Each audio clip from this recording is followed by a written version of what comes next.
And I was thinking that when I hear reference to that, I hear people saying, okay, you always have plan A and B. But there are so many other letters in the alphabet, why did we stop at B? But then when it came up about the big C, I realized that, yes, it is a scary letter, and it is okay to be scared. My story, I don't have the whole day. So, yes, I have had cancer. My doctor did tell me once after surgery, he said, but you don't have cancer again. I took it out. But irrespective of whether or not it was taken out, there's always a scare that it will come back. My story started after a surgery that I had. You know, women, we have fibroids, and although the presence of fibroids does not mean you have cancer, I removed fibroids in '97, and my doctor did tell me that they would come back, and they did come back. So 10 years later, I removed them again. At this time I said to my doctor, you just need to take everything, because I'm not going back there.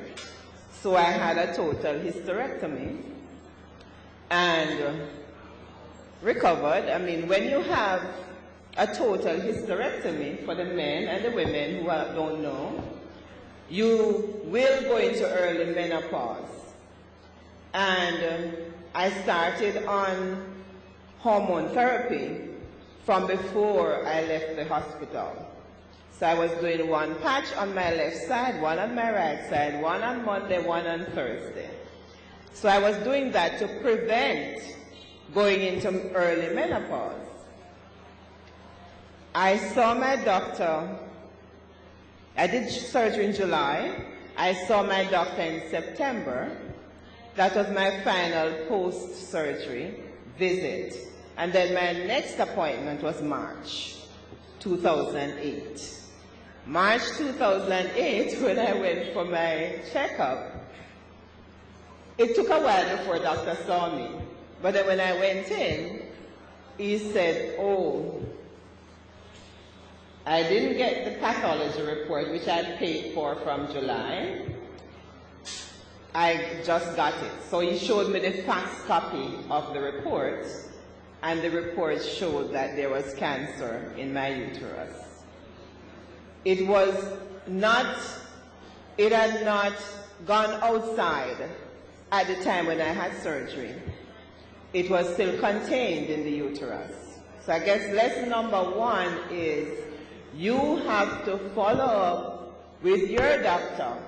It doesn't matter how qualified they are. It is your health. It is your body. You need to follow up. So I said, what do I do? He says, well, I could do some tests. I could do a CT scan. There are two types. One is 64 slice, one is something, 30-something, 32 slice. I said, what is the difference? He says, one looks at your entire body. I said, that's the one I want. So I did that. Nothing showed up. But I was having discomforts in the area of the cut, and I kept saying to my doctor, I'm having discomfort. And he kept giving me painkillers. It lasted from about April down to September. One day in September, the painkiller did not work. So I went to the doctor, another doctor where I go for just casual things like flu and stuff, and I said, doctor, seems as if when I had surgery they left something inside of me because I'm having pain. He felt the area and he sent me off to the lab at the same time. He called the lab. They were going to be closing like 4 o'clock. This was minutes to 4. I went up and the lab, the doctor said, I see nose. And nose, when you're checking for cancer, is not a good word. So I knew what that meant. And the night I went home, I have a long story now. The night I went home was the first time I felt pain. Real pain. I cried, I thought I was going to die. I had pain all night. And I called my girlfriend at 12 o'clock and said, take me up to Andrews. And I went. And they gave me some pain injection that finished with INE. And I know that that was either morphine or something. But the pain didn't go away. The next day the pain was gone. I did a CT scan. Went back to the same doctor with the result instead of going back to the one who sent me.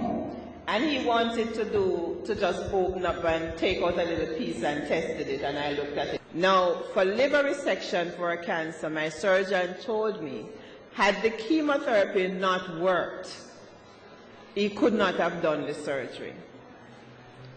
There was also a spot on my lungs that the chemotherapy cleared up, and it shrunk the ones on my liver. And I had liver resection. Before I went into surgery, the doctor had indicated that they may take probably I could be left with about 60% of my liver. Thank God when surgery was done, when they went in, they didn't have to do the extensive removal as they had anticipated. Much of what they had quoted me for, they didn't have to do. And as I say it again, that I'm here to tell you that I'm not a church-going person. I'm a very spiritual person, but prayers are answered. All of what I'm telling you has to do with my only prayer every day was for strength. I prayed for healing, but just to say to you that sometimes we look for dramatic healing and we miss the big picture. I got good surgeon. I got a good doctor. All the persons in my life contributed. Those were the prayer answered. So when you pray, I'm talking to you about cancer, but I'm also saying to you that when you pray, don't expect that you're going to wake up one morning and the cancer is going to be removed from your body. The Lord places people, opportunities in your life to allow, and resources, because I had health insurance, so that was a good thing. And I had good family support. You get your little messages, you just have to be able to look for it. I must share with you that when I went to do the biopsy, the very first time when I started having the pain and when the results showed that there was cancer, there was some tumor, and I went to do a biopsy. I went to Ripon Road and I was scared. Talk about scared. I was scared. And I walked into the building, walked into the building, and I'm like looking around and I'm saying, I looked into the radiation section and I said, oh, people are here. That means I'm not alone. And then I went upstairs to the doctor's office and I saw people.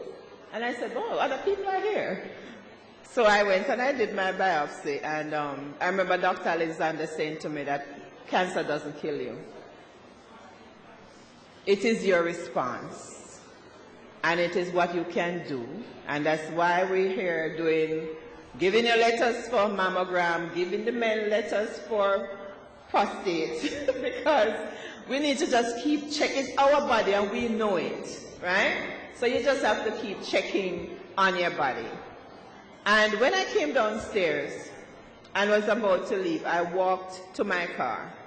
And I could actually take you back to that spot in the parking lot to show you where when I walked past that spot, I felt like I walked through a door. And when I walked through that spot, I went into my car and I said, I'm coming back here. I knew that my life had changed. I went into my car and I drove out and I cried. That's the only time I actually cried. I cried because I knew that there was something inside me that said, you're going back here. But if when you watch TV and see that shimmering thing and people walk from here to there, so like you walk into another space, that's exactly what happened to me. And I call it my epiphany. I knew that there was a presence there that moved me from here, so I stepped from here over here. And I knew that over here, so it's done. I'm right here. And so having had those experiences, I think, has helped me to focus. I've been able to determine what is important. I must tell you that when I was diagnosed, I was in the middle of doing my master's degree. And at that time, nobody could tell me that I'm not going to finish this master's because I had planned for that master's. And months into starting, I had to give it up because I didn't want to get my degree posthumously. That's what the right word, right? Where you're there, right? And I decided that I had to make a decision what was important. And it pretty much brought a perspective that I don't want to die. Not that I'm not afraid of dying, but I want to live. And I'm going to live my life as best as I can and not be a, what do you call it now, not be a pain to anybody. Still right here. Ladies and gentlemen, Phillipa Beckford. But I've also maintained that the things that I've gone through prepared me for this moment. And people tell you that they have natural cures for cancer. I'm not saying no. But no natural cure would have helped me at the place that I was. I needed to do what I had to do in order to live and to be standing here today.